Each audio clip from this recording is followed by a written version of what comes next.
Good morning, Breakfast with Bacon fans. I am so excited to have someone on my show that I haven't had on for a while. It is the great, I know he hates when I say that because he considers himself, or he wants to be a humble man, the Jesse Romero. He, first and foremost, I think he's a friend because he is a warrior for Christ. He's an apologist. He's a podcaster. He is an author. He's got his own radio shows on Virgin Most Powerful Radio. He is a friend of Bishop Strickland, who we all see as America's bishop. And I get him on today to talk about his newest book called One Lord, One Faith, One Church, An Inconvenient Truth. Jesse, thank you for coming on, and thank you for that tagline, An Inconvenient Truth. That it really is these days, isn't it? Thank you, Christy, for having me on. And it certainly is. I mean, how many times have you heard friends, family members, and you're saying, hey, are you going to Mass? Oh, no, I'm not going to the Catholic Church no more. I'm going down the street to, Victory Outreach, Praise Chapel, Good Book, Bible Baptist Church. And you say, why? They'll say, it's all the same. Come on, everybody believes in God, his son Jesus. They all use the Bible. It's all the same. Christine, it's not the same. And that's why I wrote the book, because I'm tired of people thinking that Christianity is, Baskin Robbins, 31 flavors, have it your way. That's not the case. That's right. As long as you worship a monotheistic God, it's the same argument they use for Muslimism. It's the same God. And I'm like, well, if you got two kids and one says my mom's got blonde hair, blue eyes, loves ice cream, and goes running 6 miles a day, and then you got another one saying, yeah, that's my mom too, but she's got brown hair, brown eyes, she hates running, she'd rather go swimming, and ice cream's her favorite thing to do. It's like, those aren't the same people. And so I think this is a big issue these days, because I used to listen to that and go, okay, that makes sense. But now I'm like, no, just because they have one God and we have one God doesn't mean it's the same God. So you're saying that within the Christian body, well, we all think because we point to Jesus Christ that it's the same. And that really is a parallel argument, isn't it? Yeah, I see it this way, is that the Protestants have an incomplete view of Jesus. Their Christology is deficient. Why do I say that?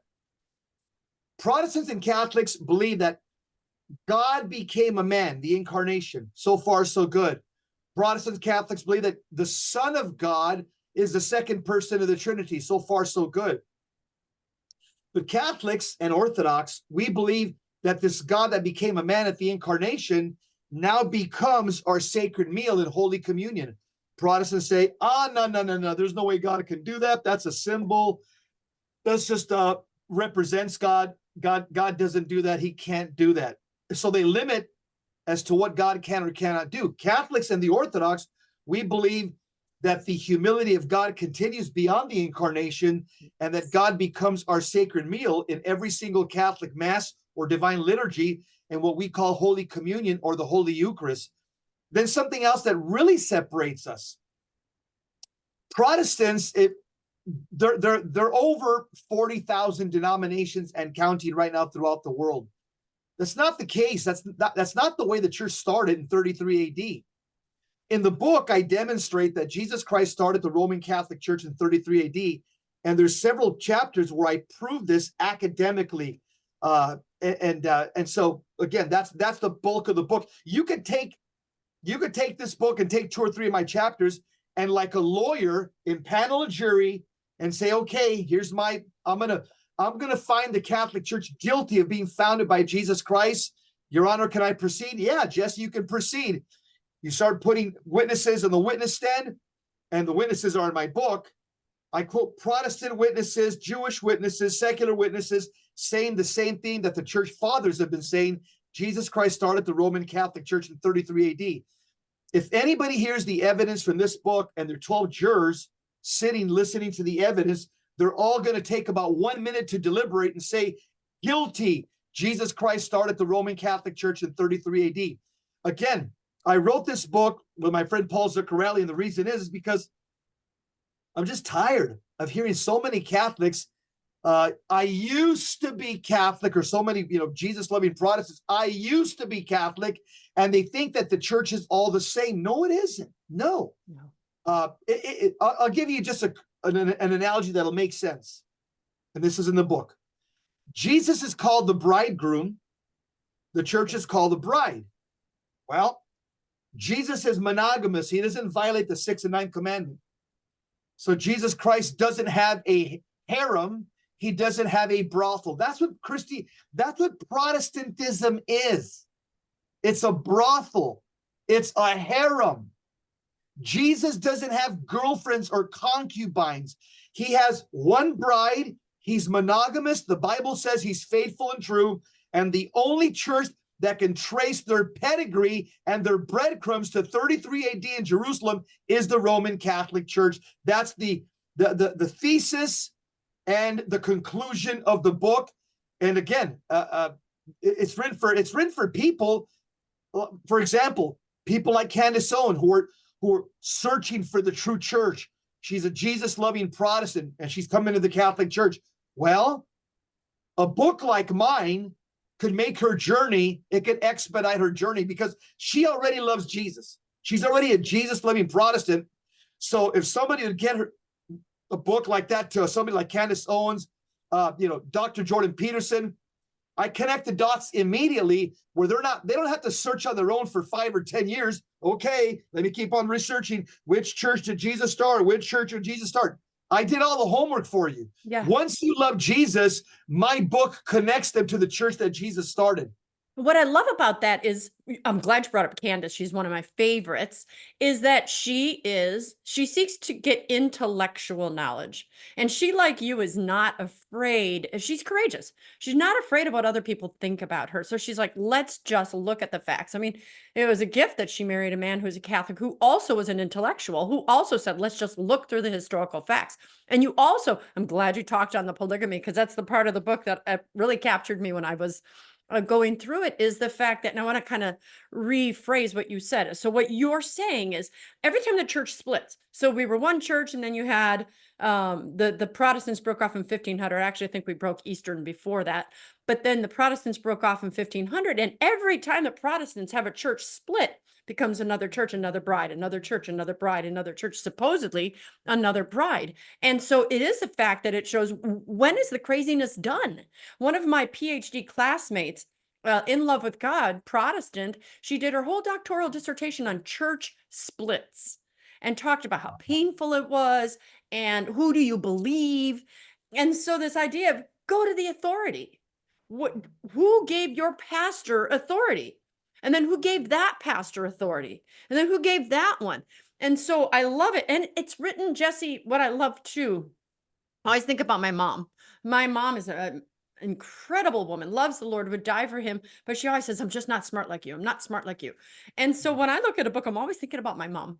Would she find this difficult to read? And she wouldn't, because it does. You have these paragraphs that say, let me explain this one thing. Let me explain this one thing. And then you cite it. So I think if you have that desire to follow Christ, and like you said, some Jesus-loving Protestants that we have, and you remove the blinders from this desire to intellectually know truth, you can follow it. I mean, that's it. It's one faith, one Lord, one church. And I think what's happening in today, I'm kind of asking you a question in a declarative form.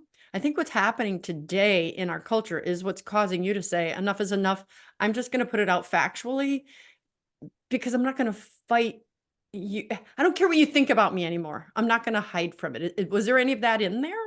Like, yeah, again, because if you love people, then you have to tell them the truth. Mother Angelica was to say, if you somebody who loves you tells you the truth, somebody who doesn't love you does not tell you the truth. yes. I want everybody to know Jesus, and I want everybody to become Catholic, and I want everybody to receive the Eucharist and get to heaven one day. And so the fact is that there's over 330 million Americans.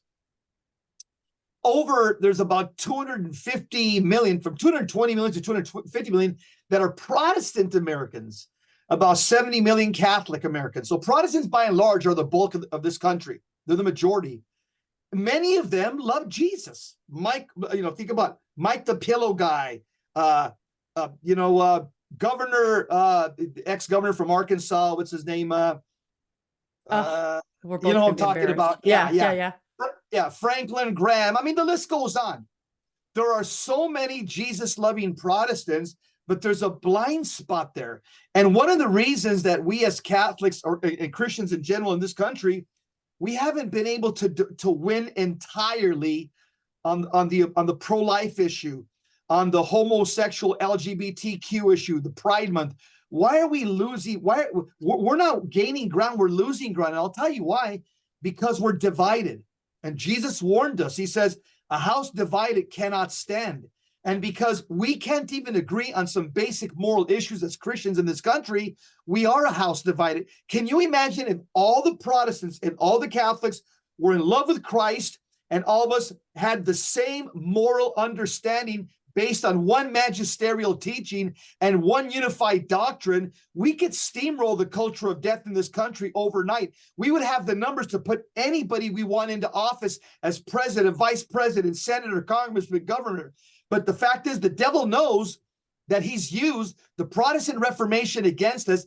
This division has worked against us. We can't even cobble together in this country on basic things like homosexual marriage and oppose it and stand against it. And so, again, the devil has used the Protestant Reformation as a baseball bat against the body of Christ. And this is why it's like, the way I look at Christianity here in America, Christine, is remember the movie The Gladiator, the final scene at the end, okay?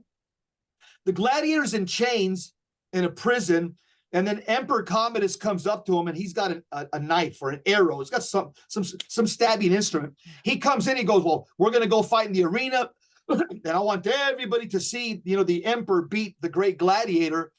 And so he's got him in chains. Then the emperor goes up to him, Caligula, and he stabs him in the lung with an arrow. Then he tells the people, "Okay, wrap him up and send him to the arena." So the gladiator went out there and fought the emperor at the final scene. He's holding his side because he's got a big gaping wound. He just got stuck with an arrow. His lungs probably punctured, and he's got one arm with the sword, and he's like limping out there trying to fight the emperor. That's the Catholic Church today. Yes, we are the church militant, and we are fighting the good fight of faith, but the Protestant Reformation has stuck an arrow in our side, and the Catholic Church morally in this country, and even in Rome and the Holy See, we're like a fighter that's been wounded. We've got a punctured lung, and we're doing the best we can. Can you imagine if we had both lungs functioning? That would be the unification of Christianity under the Holy See. That is the dream. I mean, and it's going to be a fulfilled dream with the triumph of the Immaculate Heart. But I think too, and I want to be clear that for everyone watching, neither Jesse nor I thinks that there are any Protestants that just because you're Protestant means you don't love Jesus. Oh, of course not. That's not true. But we do have to go to basic truths. And the more I do this, the stronger I'm getting at saying, this is the truth. For instance, I have my standers ministry. I think my viewers are probably getting sick of hearing about my standers ministry, right? These are the people who are standing on their vows. I said to you, I will stay married to you until death. And then 10, 15, 20, 30 years later, a spouse ends up having an affair, leaving them. And then the person who's standing on their vows is like, I'm waiting until death. Well, all of the culture, all of the friends, all of their family, even Catholics, and sadly, many Catholic priests who are poorly catechized themselves say, well, you know what? You deserve to be happy. God wants you happy. Or the priest will say, you could probably get an annulment. So all of these statements go against truth, right? Because nowhere in the Bible does it say God wants you happy. In his perfect will, he does. But in his permissive will, right? In his permissive will, he says, pick up your cross. You deny yourself, pick up your cross, follow me. It's going to be suffering. And then when you get to heaven, you will find happiness.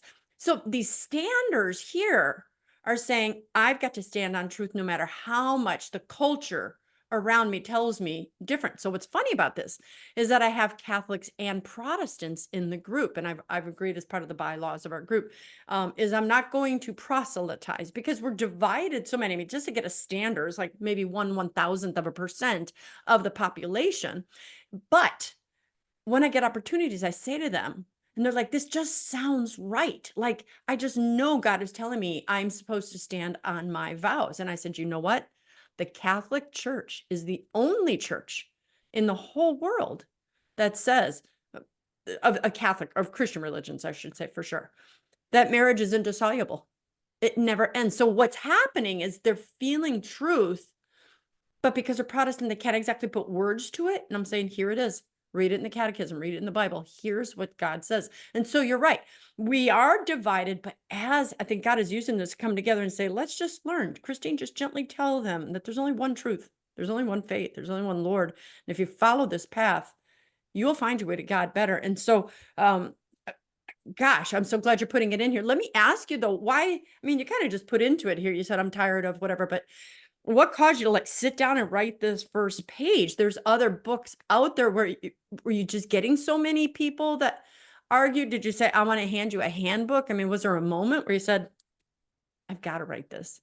Because you can always talk about it. It just, as you look at the statistics all around us, pre-1965, 75 to 80% of Catholics are going to Mass on Sunday. Post-1965, right now, 17 to 20% of Catholics are going to Mass on Sunday. A lot of them are not. They're not just, they go into nothing.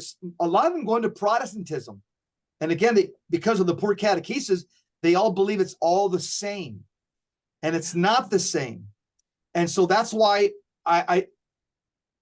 and there's a lot of books on apologetics written on the papacy from a biblical perspective, from the church fathers. I didn't want to go top heavy on that because those books are already written. What I wanted to do is I wanted to use other arguments to show people that Jesus Christ started the Catholic Church, where they're going to say, oh, Jesse, of course you're using Catholic sources, Catholic propaganda. So like two of the chapters that I got there, one, I quote just a litany of Protestant historians. So people that, a Protestant that's going to read this and say, dang, this guy Jesse Romero is quoting Dr. J.I. Packer. Whoa, he's quoting Dr. J.N.D. Kelly. Whoa, he's quoting Ron Rhodes, the great Protestant apologist. Whoa, there's a chapter where I say, you don't believe that Jesus started the Catholic Church? All right, let me turn you to these sources that are Protestant giant intellectuals. I also quote in that chapter Jewish intellectuals. Dr. Mircea Eliade, the great historian who wrote The History of Religions, an encyclopedic work on just religious history. He says it himself. Jesus Christ started the Roman Catholic Church in 33 AD. This guy is the unimpeachable Jewish historian, Mircea Eliade. Everybody knows who he is. I quote Britannica Encyclopedia. Everybody's been using that encyclopedia since the 60s, the 40 volumes written by Dr. Mortimer Adler, who, by the way, at the end of his life became a Catholic. He in there on Roman Catholicism. Jesus Christ started the Roman Catholic Church. So I quote sources. I try not to rely on Catholic sources because I want people to say, wow, this guy cobbled evidence from non-Catholic Christians, from secular historians, from Jewish historians, all saying the same thing of his thesis that Jesus Christ started the Roman Catholic Church. This other chapter is pretty fascinating. Most people don't connect the dots, and I make it very simple. I say, if you don't believe me that Jesus Christ started the Roman Catholic Church, go to Jerusalem. Take a trip, go to Jerusalem. We Catholics call it a pilgrimage. Protestants call it tours. They go on a tour. We call it a pilgrimage because for us, it's a prayer experience in the Holy Land. And so this one chapter, I say, okay, so we get off the plane and we go to the first stop. And what I basically do is I take, different tour guides, maps, and I walk people through the footsteps of Jesus because that's why people go there. Catholics and Protestants go there to walk the footsteps of Jesus. And everywhere we go, I say, for example, and now we've entered, we're here at the Nativity of our Lord. And we're in Bethlehem, and we step inside a Catholic church, and so I'm describing the trajectory of Jesus Christ, and everywhere Jesus Christ went, did something significant, born, raised from the dead, crucified, performed a miracle, gave a sermon. Every single place that tourists go to or pilgrims go to around the world, you have to walk into a Catholic church or an Orthodox church. And remember, I say these Orthodox churches that you walk into, they were Catholic before the 10th century. So before the 10th century, every single church in the Holy Land that you would have walked into was a Catholic church under the Roman pontiff, under the Bishop of Rome. And so it's funny because Protestants, there's different gradations of Protestants. There's Protestants that are very open-minded and they'll converse with us and exchange ideas, but there are anti-Catholic Protestants too, very anti-Catholic. And so any Protestant that goes to the Holy Land, guess what? Whether they're friendly to us, like Mike Huckabee, or whether they're very anti-Catholic, they're going to have to walk into a Catholic church if they're going to want to walk the footsteps of Jesus Christ. I've been to Israel several times. When I'm getting my bags at the very end, the reason I wrote that chapter is because Protestants have come up to me and they saw me with a rosary around my neck or a crucifix. And I said to them, hey, so how'd you enjoy your trip to the Holy Land as we're getting our bags in New York? And they're saying, what an amazing trip. I've had 3 couples in 3 different instances that I've been there tell me as we're getting our bags, they're saying, wow, we're Methodists, but as soon as we get back home, I think we're going to check into the Catholic Church. Our eyes were opened. So without even saying anything, Protestants that go there with an open mind, they're saying, wow, the tour guide is taking me from one Catholic church to another where Jesus Christ did something historical. And wow, I don't find my denomination in Jerusalem. Where's Praise Chapel? Where's Victory Outreach? Where's Calvary Chapel at? Wow, we're in Southern California, but that's about it. And so that one chapter, I just kind of remind people that have been to the Holy Land or haven't been there, this is what you're going to see. Everywhere you go, you're going to walk into a Catholic church, whether you like it or not. And so again, that goes to show you, once again, how ancient the Catholic Church is. I think they know that it's ancient, but one of the things, I think my sister-in-law, who I love, but she's a Seventh-day Adventist, and my Catholic pastor once said the Adventists hate the Catholics the most, right? And they just, is that she would say something like, well, the Catholics just built that church there. They just took it over. I mean, so is there any way that they argue? Because I guess I want to make sure I follow when you're in that Catholic place of Jesus' life, the Nativity, for instance. Just help me realize, how does the fact that the Catholic Church is there show that the Catholic Church was true? That's what I'm missing, right? Pretty interesting. Making sense? Yeah, I'll tell you how. Is that for every Christian on planet Earth, that's what we call Israel the Holy Land, because we know there's something different about that country, because that's the land where God walked for 33 years. All Christians agree on that. And so that's why 2.5 million to 3 million Christians go every year to the Holy Land and drop money there and spend 10 days there. Now, that piece of real estate is prime real estate for any Christian. So it only stands to reason, I argue, that only the church that has the most ancient pedigree would have been able to build something on that very site. Because had there been 100 churches, 100 denominations at the time, let's say even the 4th century, 3rd century, when a lot of these churches were built, they would have all been petitioning the Israeli government. No, we want to, no, we want to build there. No, we want to build there. There was no competition. So the Catholic Church petitioned the government that we could build there, or however that happened. Guess what? There was no other contenders. There was no other contractors that were asking to build there because there was no other churches. It's true. Now, some people may argue, well, just a lot of these churches, they were built to the 3rd and 4th century, and Christianity started in 33 AD. That's true. And the reason they weren't built in the 1st and 2nd and 3rd century is because the church was under the jackboot of the Roman emperor, who was literally arresting and killing Christians in the Colosseum. We were living underground. We were having the mass celebrated in caves, in people's houses, in the catacombs, which are basically underground Jewish graveyards. And so, Gentile graveyards. And so we as Catholics, we were people that were felons. We were people that were on the run. We couldn't, get our contract. Couldn't publicly build anything. Okay, let's start building our church right here. They would have smashed them. It wasn't until Christianity was given religious liberty in 313 AD by Constantine, who wrote an edict, the edict of, I think it's called the Edict of Milan.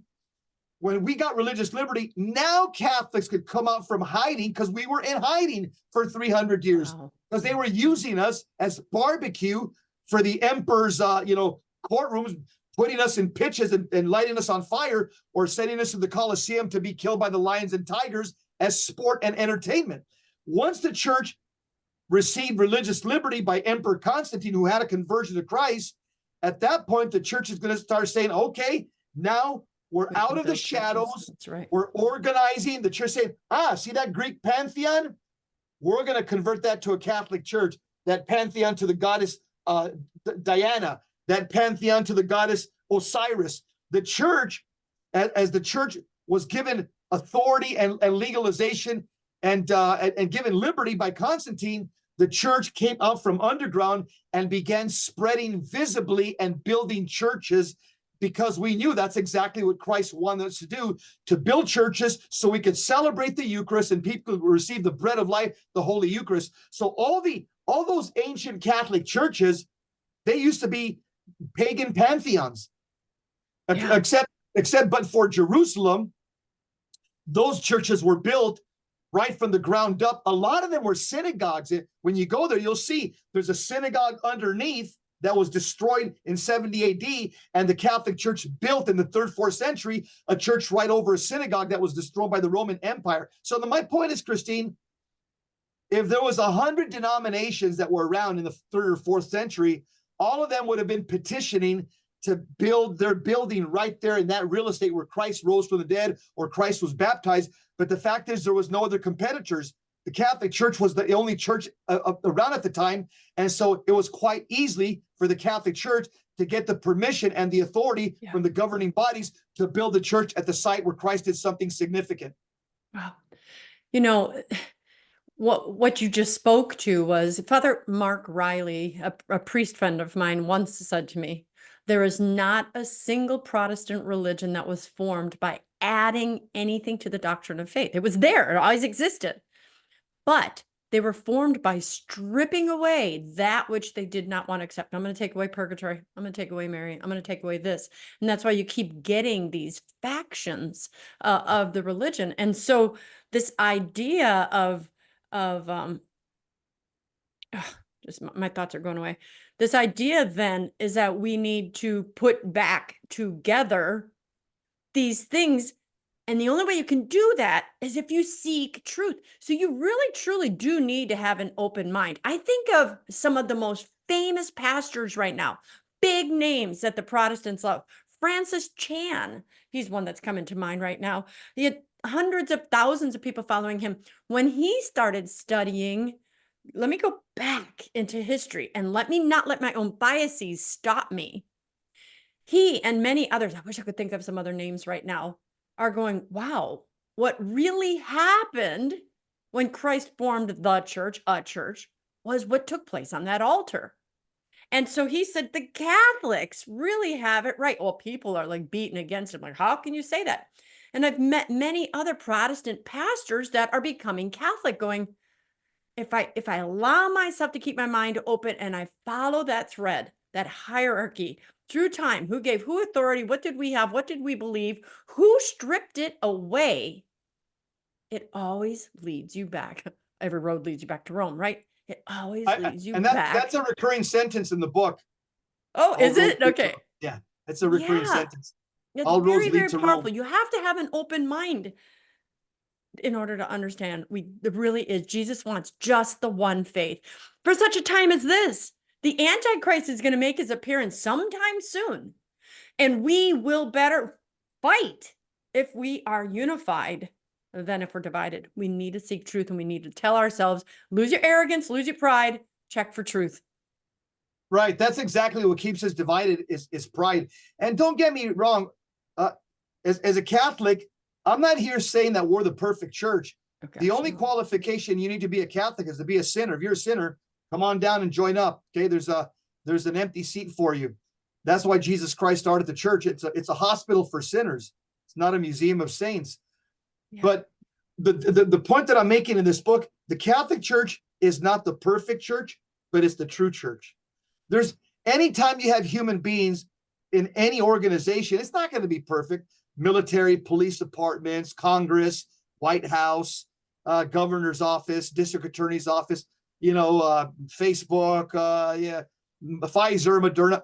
Whenever human beings are involved, there's going to be corruption. Okay. But take that aside, and there has been corrupt people in the Catholic Church, and there always will be. It started with Judas. But we have to separate what the Catechism calls, you got the visible church and the invisible church. The visible church is us, made of it's a hierarchical church, and there are sinners all the way from top to bottom, and there's holy people from top to bottom as well. Okay, we're a combination of what the Bible calls weeds and wheat, good fish and bad fish in the same net. Weeds and tares. But the fact is, the Catholic Church, what is it that attracts me to the Catholic Church? It's the doctrines are pure and true because they come from heaven. The teachings and the sacraments are divine. The human people, we're all sinners. We're not infallible. We're not impeccable. We can all sin. Even the Pope can sin. Okay, I'm sure he goes to confession often as well. And so we have to separate, and I do this in the book, the fact that we are the true church. It doesn't mean that we're the sinless church. In fact, that's a 4th century heresy. Sometimes you hear Jehovah's Witnesses and other denominations, and some cults will say, I used to be Catholic, but there are a bunch of sinners there, and now I'm a Jehovah's Witness, and everybody there, they're part of the elect. They're the elect. They're the saved. And I just remind them, I said, Jesus Christ says, whoever hasn't sinned, throw the first stone. And the Bible is clear, for all have sinned and fallen short of the glory of God. So why am I a Catholic? I'm a Catholic because I love Jesus. He started this church. This is the church where I can receive Jesus in a sacramental way that's out of this world, that I can't even begin to describe in the Holy Eucharist. This is the church that gives me the structure and the moral order that I need to get to heaven. This is the church that gives me the power we call sanctifying grace in my soul, so that I can walk in obedience to the gospel of Jesus Christ. And again, this is the church that Jesus Christ established. So if Jesus calls this church his bride, I'm going to call this church my mother, and I'm going to love my mother, and I'm going to defend my mother, and I'm going to do everything I can to help my mother, who right now is wounded. Our mother church is wounded. We've got people within the church that don't have the church's best interest. We've always had Judases in the church, but I tell people there's no way I'm going to leave the church because there's one Judas or 10 Judases or 100 Judases. I'm not going to leave Jesus Christ, my Lord and Savior, for 1,000 Judases in the church. Remember, the Bible says in Hebrews 12:2, keep your eyes on Jesus, the author and finisher of our faith. The Bible doesn't say keep your eyes on your pastor at church. The Bible doesn't say keep your eyes on your cardinal, on your bishop, on your deacon, on the Pope. No. It says keep your eyes on Jesus, the author and finisher of our faith. You know what else is attractive, and this book points to that, is that when you're saying it's an inconvenient truth in terms of the Catholic, in terms of Christ, is defined. Well, Christ is truth, right? People are attracted to truth. And I will say, this is going to sound like a paradox to people who don't understand this, but when the truth is hard, it's much more attractive. For instance, I want to point back to, for instance, marriage is indissoluble, right? Other churches strip away saying, you know what, let's just make it easier to get divorced. You know what, that's pretty hard to follow. Let's go find this. And I find specifically, I always refer to my standards. I refer to other people, addicts, people who are dealing with children who are estranged. I'm like, and I say the tough thing. Well, here's what the church teaches. And this is hard. It's a hard truth, but it's attractive because it says, no, you're married until death, for instance. And even though people are thinking, this hurts, I would like an out. That is right. That feels right to my soul. And I think it appeals to the warrior spirit, which also comes into the Church of Christ, because he came and fought for his family. I don't know. I don't know if that it speaks to it, but I find that people find that when you tell me something is hard, it's actually much more attractive than when it's easy. Oh, why don't you go run that race? you can walk the whole thing. It's really only just a mile and you'll get a medal at the end. Or if they say there's an Ironman, it is going to be 100 miles and you're going to run it and you're going to get blisters. But when you get to the end of that, you're like, yeah, I want to do that one because I just seem to know that that one's more valuable. I don't know. Is that making sense? That's what I see about the church is Christ. It's Yeah. not easy, but the reward Yeah, after that fight is powerful. absolutely. There's like Fulton Sheen used to say, there's no Easter Sunday without Good Friday. And that's what the church is all about.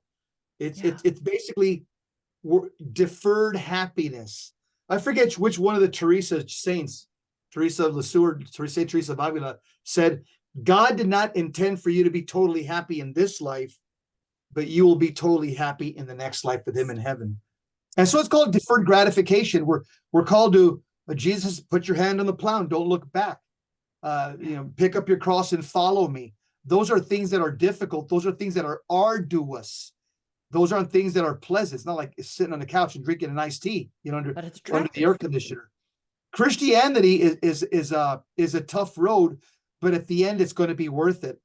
And there's one chapter, Christine, where I kind of show some of the supernatural elements of Christianity above and beyond other churches, other religions. And that chapter, it's chapter 8, is called, Do You Need Evidentiary Supernatural Proof? We make 4 points, me and my co-author. We say, look in the Catholic Church, we have something that no other religion has ever produced. We have a thing called the incorruptibles. There are Catholic saints that used to walk on this earth. Some of them have been dead for hundreds of years. And their bodies are completely intact. They haven't suffered bodily decomposition. They haven't suffered bodily corruption. That's physically impossible according to biology. The body starts breaking down into its component parts immediately after death. I mean, the urine starts coming out, everything starts coming out from the inside. The body starts breaking down. Again, only in the Catholic Church do we have some saints, over 200, last time I counted, who have died, many of them, like I said, hundreds and hundreds of years ago. They've opened up their tomb every 100 years, and their bodies are completely incorrupt. They have not decomposed. That doesn't happen in Islam. That doesn't happen in Protestantism. That doesn't happen in Judaism. Happens in no other religion. Another thing that separates Catholics from other religions.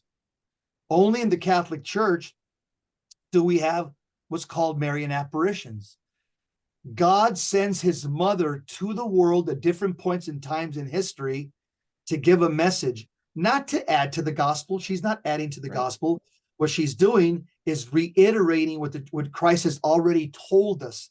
It's a reaffirmation, as Pope Paul VI says, of the Gospels, Marian apparitions. And she appears to different people at different times and different places to give a message that people need to hear to encourage them. Again, no other religion has Mary appearing to them, giving them a prophetic message. Maybe you could argue the Orthodox, the Orthodox claim they've had 2 Marian apparitions, one in Zaitan, Egypt, and I think one more. The third thing that separates Catholics from other religions is only in the Catholic faith do we have what's called Eucharistic miracles. I was going to ask you about that. I'm glad you touched on it. Yeah, this is bona fide scientific evidence that during the Holy Mass, the sacred liturgy, when the priest says the words of the Last Supper, puts his hands over bread and wine, and prays and calls down the power of the Holy Spirit, that bread and wine, in over 300 instances, has actually turned physically and biologically and chemically into a piece of a human heart with human veins and human blood. Mm-hmm. That hasn't happened. And remains alive. And remains alive under the microscope, which is scientific. It's just mind-baffling. It's impossible. If any Protestant would want to just, I think they're afraid to investigate it. When you tell them about it, they say, oh, that's of the devil. I said, dude, relax with your simplistic responses. Quit giving me a bumper sticker answer. Look it up, binge on it on the internet yourself from different scientists. many of them who were not Catholic when they encountered this and hear what they have to say. Again, they're afraid to tap into it because, oh no, if this is really true, I'll have to become Catholic. That's the thing, is then you're faced with this decision, and many people are like, I don't want to have to be at that point. But you know what? You're going to be at that point when you stand before God, and you better start studying now. I mean, The, the, yeah, go the ahead. fourth supernatural proof that we have a chapter on it that separates the Catholic religion from any other religion is that there are over 400 documented cases of people who have been raised from the dead by Catholics who have prayed over them, a Catholic priest, a Catholic bishop, a Catholic saint. I'll give you two off the top of my head.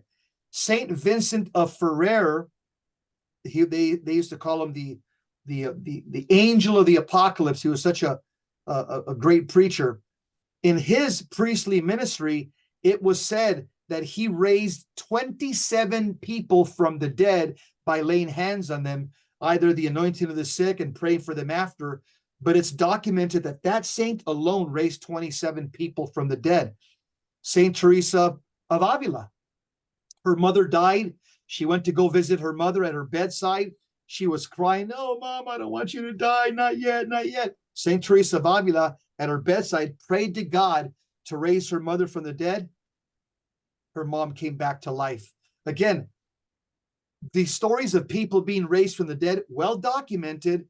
It's only happened in the Catholic Church. So again, that chapter is where I give four evidentiary, supernatural proofs that separate Catholicism from any other world religion on planet Earth. Guys, we just want you to find truth. We're not sitting here saying we are the right side, you're on the wrong side, nanny, nanny, boom, boom. We're just saying, look, we've got to all be together. We have got to all find truth. We've all got to stand united. And I think Jesse and Paul do a fantastic, I give Paul the credit too. He's not on the show. Do a fantastic job in here. Again, I look at things, and I know that I have a PhD, but one of the things that was always my gifting, I used to say to them, what is all this academic conversation if you can't bring it down to the, I joke about the blonde level, right? I love how easily written this is. I love how you have the paragraphs broken, the explanation, basically like, here's the question and here's how I'm going to go and answer it. It's basically how it's written. I think everybody who has someone in their life, like you said, the Protestants who are saying, yeah, I used to be Catholic. We're all going to be called to face God and say, why didn't you talk to your neighbor about it? Why didn't you talk to so-and-so? But some of you aren't comfortable. Like Jesse, he could talk to anybody, so could I. If you hand them a book like this and say, just read this chapter or mark a page, just read this, you will have done your part. And you can say, Lord, I tried. Get this book. Jesse, where can they get this book from? SophiaInstitutePress.com, SophiaInstitutePress.com. And I think it comes out in 2 weeks. No, next week. It comes out next weekend. I'll have a link right here, right underneath the show notes. You guys can click on it, get the book, and I hope you all read it, and then pass it on to people that you think could benefit from it as well. You've written other books, and I've had you on the show to talk about it. You know that you and I think it was 2, 3, 4 years ago, I don't remember, talked about the doorway to the demonic marijuana. Oh yeah. Yeah. Why am I forgetting the name of it? Was it called The Doorway to the Demonic? It's called 50 Questions and Answer on Marijuana. I am able to still talk to people about that when they ask questions about it. You have right now, as soon as I do this, Satan tries to get in my head. I forget the titles of your book. Well, we're gonna have to come back and do another show on that. We'll have to that's not going away. It's not going away. And it's even more so now that it's legal and people are saying it's good, right? Anyway, but the point is Jesse's got a lot of books. He is not afraid to talk truth. Where can they find the rest of your books? I know that they were not all published by Sophia. Yeah. On my website, jesseromero.com, jesseromero.com. Right. I've got How to Answer an Atheist, Why Marijuana is Dangerous, a book that I have, which is a favorite of many Catholics on spiritual direction. It's called Lord, Prepare My Hands for Battle. I'll send you a copy. I self-published that one, but it sells very well. It's a book on spiritual warfare, spiritual direction for male and female, and the importance of the interior life. I go deep into the interior life. That's everything. In spiritual warfare, if you don't have a deep interior life, you've got nothing. You've got no defense against demons. But if the interior life is strong, that's everything. I'll send you a copy of that book, Christine. We can do a show on it. I'd like to talk about that, and because I think that's why we have tablets and iPads and iPhones. And I'll admit, I find myself more addicted to my phone than I should be. Even for Lent, Jesse, I gave up looking at my phone before noon. As a business person who works on my everything, email, Zoom, blah, blah, blah. I thought that would be impossible. I felt, do you know how when you eat clean, I know you've lost a lot of weight. You know how when you eat clean, you feel better physically? When I gave up my phone until noon each day, all of a sudden my mind felt clean. It was like, wow. And I saw how more into the world we were. Uh, that interior thing speaks to me so much because my spiritual director is always saying to me, we've got to be able now to go deep. And I think Satan is using all these tools to pull us from doing what you just said. Yes, that'll be our next conversation. All right. All right. Jesse, I want to thank you for coming on. And again, please send my appreciation to Paul as well. And Sophia Institute, go through there. You can get nearly any book you guys ever want through Amazon and some of the big box places. But I ask you, please, to go through the publisher themselves. Let them get the benefit. Let's just stick with the Catholic Church and those who are really supporting the truths of the Catholic Church. So Sophia Institute Press, is that what it was? Because I knew it. I used to think it was Sophia Institute. So SophiaInstitutePress.com. The link is in the show notes. Also go to jesseromero.com. Yes. That's right. Okay. And you can find out all of the many, many books he's written. Find him. He speaks around the country and probably around the world. I've heard him speak personally. Strong man, strong faith, strong marriage, strong family, but he does it because he works every single day, not just to work out his body, but to work out his faith as well. Amen. And I would love for you to follow his lead. All right. Follow me as well. breakfastwithbacon.com. Follow me on Instagram, Facebook, Twitter, X, whatever. I haven't been kicked off of them yet as Jesse and his team, because you have a better footprint because you've already gotten that Medal of Honor there. But follow me there. And just like I've done with Jesse, do not any longer be a passive recipient of information waiting for the big guys to send you someone's video. Bookmark Jesse's website, bookmark my website, go to us, because there will be a day where you're no longer, hey, I haven't seen, actually, that's what happened to me with Jesse. I didn't see him for a bit.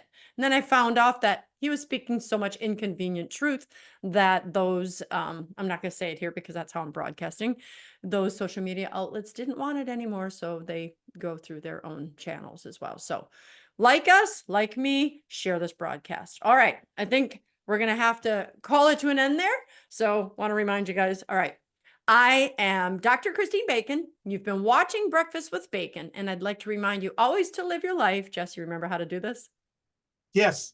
Sunny side up. Excellent.